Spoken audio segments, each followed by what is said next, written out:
black girl nerds. Better shake your booties for black girl nerds. Hi guys, so right now we're getting to sit down with the star of Hunter-Gatherer, Andre Royo. Of course you all know him as the incomparable Bubs, and also Thirsty, yes. And he's also Bobo from Hand of God. I mean, do you take days off? I'm just looking for a regular name. I'm so glad to be Ashley right now. No, because Bobo, Thirsty, Bubbles, Cat 2, I had a lot of nicknames. Listen, I was actually, it's like you read my notes. Okay, let me tell you this right now. I was like, you have the best. Going back to like Tattoo. Yes, sir. I'm gonna take it back that far. My I was first like, film. yes, exactly. I'm like, you have the best names. And then even with this one, when you have a regular name, they're gonna gender bend it. You know, so you're gonna get a girl's regular name. I think that's the deal. Something about my nature, yeah. But yeah, so we're here at South by Southwest, and Hunter-Gatherer is premiering. I've seen the film. It's amazing. Like Thank you so do much. such a good job at it, and it's. But do you very, I want to be very clear, and you will impress me a lot right now. Do you ever really sit there and say, I saw the film, it was whack? Do you ever have that kind of like I saw the film. You just don't, you say, I didn't see the film. Oh yeah, no.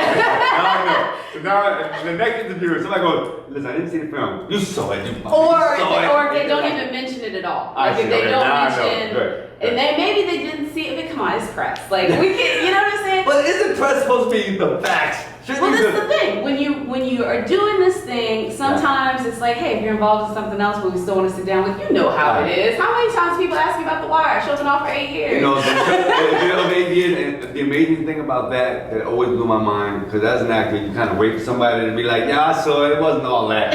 With The Wire, it was two sides. It was I loved it or I hadn't seen it. Yeah, and that was kind but of like, I need to, because all these people keep yelling at me about seeing it. So it was kind of amazing. But I just wondered. I would love to hear that moment. I mean, if you want to give me my press translation, and I'm going to keep it real, because I'm still relatively new at this, so I will tell you the real. These other folks that like working for me, they're going to BS you. That's my humble opinion. They're just not going to say they saw it. Or they're going to be like, you know, it's on my list. It's on my list. So those are the ones. On my list, I haven't seen it. Right, good to know. Or they don't mention it at all. That's right. You're like, what? I'm just kidding. So The Wire's been on for 8 years, but I mean, I was going to start with Hunter-Gatherer, but since you brought it up, you still to this day are a huge cheerleader of every single person that you worked with on that show. Like I was looking back on it, it's like, you know, when Michael's doing his thing, when Tom McCarthy's doing his thing. You know, this is the type of show that, you know, in 2000, we were in Baltimore, and HBO being the great station that they are, you know, they were making a lot of money with Sopranos, Sex and the City, 6 Feet Under, and we were the show that was over there. We were the show that, look, redheaded listen, we need some black people. We don't want to get caught with that diversity, so we need some black people on screen. Tell us your story. And in 2000, it was being kind of overlooked, you know, and it was we knew that, or we felt like we were growing into understanding that this is something special, but we weren't getting it, you know, outside of our neighborhood. The neighborhood was like, yo, I like your joint. Yeah. But outside of that, it wasn't really happening. Only, you know, it started to sprinkle in around the 4th season. I think you're another great show that benefited so much from DVDs. Yeah. Back when people still did DVDs. Yeah, and social media. Yes. Once social media started, you know, opening up the world, and we started seeing outside, you know, of our own ego, what's happening, people were like, yo, this is like The Wire. This is like, The Wire was talking about this, and it grew. And how much are you seeing, like, right now that is literally ripped from the pages of The Wire? I mean, anything from silly Presbeluti type stuff to like the blue wall of the police, and you know, the cover is so true. And unfortunately, it's so relevant. It's so relevant. And what's more important is that was 10 years ago. Yeah. He was writing that and just spitting it, and I think people thought it was, oh well, this is probably inspired, but no, this is just how it is. It's just now we're starting to be more honest about it. Now we get the head out the sand. It's, you know, and I think David Simon, his main thing about The Wire at the end of it all was, at the end of the 5th season, when it's all said and done, now you can't say, I don't know. Yeah. We don't know how to fix it. We're not giving you any answers, but you can't claim ignorance to it. Yeah, well, some people still will, but we can be like, I have a present for you. That's it's right. the box set. That's right. Anyway, so bring it back to Hunter-Gatherer. Yes. And so, like I said, I did like the film. Thank you so much. I was really surprised, first of all, how the role came to you, and then also your director, because, I mean, I'm just going to put it to you real. Let me honest. White Boy wrote a very black movie with a real truth to it, but he didn't make it stereotypical, he just made it truth, but still within our community. And I was like, before I read the byline, I thought he was black. I was like, really? You did? Well, listen, when I got a friend of mine, a casting director friend of mine, you know, read the script, and we had talked about movies that we liked and whatever. He said, I think you might like this script. Send it to me. I read it. I said, it's dope. I want to meet the director. And I'm sitting in the coffee shop waiting for the director. And you know, this dude, 6'2", Paul Bunyan dude, walking. From like, what is it, Tennessee? Yeah, I'm like, in my mind, I'm like this, what? This guy's blocking the whole sidewalk. Get out the way, let me see my director. And he sat down, and I found that amazing. I found that to be what I love about this art form, is that you interact with people, and it's not about color, it's about the same similarities in storytelling. The story. And, you know, we were there at the premiere, something wonderful happened where these two African-American, you know, people came up and said, yo, this wasn't, it was really good, I loved the film, but it wasn't your typical black movie. And I felt like saying, well, thank you. Yeah. Because I don't know what that means. No, it's you know, like, I grew up watching a lot of movies. Yeah. And I never remember myself saying, wow, this wasn't your typical white movie. Yeah. It doesn't exist. It doesn't exist. So I think, you know, we know that there is a very heavy cloud, or we're saturated in the conversation of race and how we're perceived and how we're projected, and we worry about that. We hold on to the idea of I want to be projected a certain way. I want to be laughed. Yeah, I want to be laughed with, not at. Yeah. And I think, you know, in Josh Losey's storytelling, it just was what it was. You know, it didn't have a race through line. It just happened to have, you know, black actors. But that was the best part for me, is it wasn't like, okay, we're gonna have this stereotypical character, that stereotypical character, and it would have been so easy to do it with that storyline, you know, an ex-convict, and you know, I hate to say like baby mama type situation, like it's so easy to fall into those tropes, but they just felt like a family going through a lot of stuff, you know, you have this young boy, and just,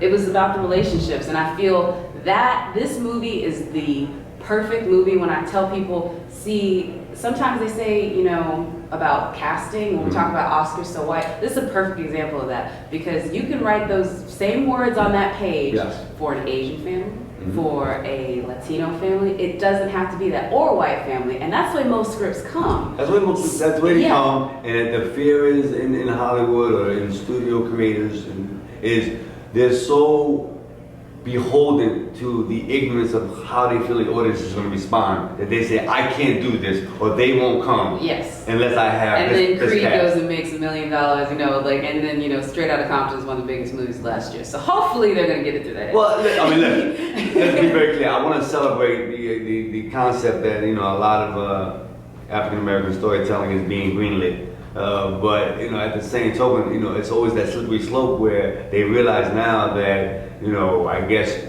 you know, for lack of a better word, slave movies make money, 12 Slave made money. So now we're greenlighting, there's like 3 slave TV shows coming on, there's 3 more movies about slavery coming on, and I don't know if that's a celebration, or it's or now they believe that. Now they believe it's green. Now that they believe it makes money, let's greenlight it. Because it's a business. It's an artistic-driven business. That's right. But it's show business. business. Yeah. So you know, I'm happy that, you know, we're being able to at least introduce, you know, a plethora of actors that are African American or people of color that are good. Now we have to get behind, you know, business and take over, not take over, but embrace the power of distribution, of writing, of directing, so that we can, you know, regain the power of expressing ourselves from our own point of view. And like what Spike said in his Oscar speech is like, look, there is no black person with green-lit power in this entire sound. So. And as far as, you know, Josh Losey and the Hunter Gatherer, you know, even the independent film is the pure heart of our industry. You know, I'm a theater boy, so, you know, theater is spiritually satisfying for any artist. And, you know, the movie game and TV is really about the stability. You want to be able to, you know, not have to worry about how you're paying your bills. That's what I mean. TV is now. I'm loving that television and the small screen has really amped up their storytelling. With streaming, I mean, you're right now. I was like, do you sleep? Because you're able to be on. Nobody sleeps. Nobody can sleep when you got motherfuckers like Kevin Hart out there who's showing you that you can sleep if you want to. You got a mansion. You living good. You must be living good because you're sleeping. How you sleeping? I went to high school with another one. I went to high school with Sean Combs. Oh, Daddy. okay. He was another dude that was like, you sleeping? You must be rich. You laying on better money? And I'm gonna work. I'm gonna work every day, all day. You know, and it's just. But I like that you're able to do that because you're able to be on a streaming show. Like now that we have these streaming venues, it would be before you're like, look, you got pilot season. When you get picked up for this one, you're not gonna be able to do another day, and they're gonna be like, oh, what else are you? What are they thinking about you about? Like they're getting you mad because you're going for something. Now you can do this, that, and still shoot. That's right. And let's not get it twisted. I've been sleeping for like I had my moments of sleep. We all know in this industry it's peaks and valleys. And you know, there was a time after, again, The Wire was 10 years ago, and there was a time where people weren't thinking about me because I was this iconic character. I mean, you know, because David Simon and that whole, you know, collaboration with Baltimore and acting and storytelling, there were real people involved, and people thought I was a real junkie. Which is a backhanded compliment. I appreciate the accolade of being real in this character, but you're like, I studied to do this. There was work at this, but listen, there's peaks and valleys, and you know, there's ups and downs, and I'm happy and I'm excited that I'm at a peak right now, and I want to continue to climb and continue to have opportunities to showcase more layers of my craft. No, when you came on for Thirsty, I just thought that character was, first of all, so different. But as soon as he did it, I was like, this is the Black Better Call Saul, dude. Like, this shit is so serious. I was like, this is so great. And it's so different. Like, you put that up against Bubbles and, like, again, you show your craft. I love how you talked about, you know, Theater Boy. Because one of the things I noticed when I was getting ready for this is, like, you know, you're Mr. New York. I would say, like, Bomb boy. So what's it like for you coming down to Austin? Because Austin is like, I feel like if there's an antithesis as far as difference of flow in certain ways, it's like Austin to New York. Well, yeah, but unfortunately, I can't answer that question. It's my first time in Austin, and I don't know if I'm getting a chance to feel Austin. Oh, okay. I'm not able to walk around and just. Because all you're doing is staring at me all day. Like, that's a good thing. That's not getting twisted. But no, listen, I'm excited to be able to, you know, venture out. You know, at first I was mad that it's my first time here. I feel like I wish I was here a lot more beforehand, but now that I'm here and, you know, and it's for a great project, I'm trying to find a moment to get outside and I won't know a city until I'm out, and you know, at about 2 a.m. be out there having a little barbecue and be like, yo, what's going on? Yeah, the people on the street, yo, Bubs. That's when you know you're there. Yeah, so, I got you. It's been fun, and it's always inspirational and motivating to be around a festival where everybody's talking about what you love. It's, you know, I can wake up every day and be like, I'm gonna go get some drinks, I'm gonna eat, I'm gonna see a movie. That's the, you know, that's and the premiere last night was, you know, every film that comes here worries about how many people are gonna come, but I obviously you guys did it up. I mean, full house, everyone's there doing the thing. That was so great, and I was really happy it was there. Real quick, one second. How are we doing on time? Where are we at right now? We're at 13:39. Okay, great. Okay. It's about 2 hours. You edited it. No. I want to do 3 shows. I want to be like, and we was talking to him. We got him again. So the other thing I was going to ask you about is the young actor you worked with, George Sample the third. Yes, so like, first of all, he was like the third one, but I feel they saved the best for third or maybe last. I don't know, because that kid in that role. I mean, he's awesome. He's awesome. He's new.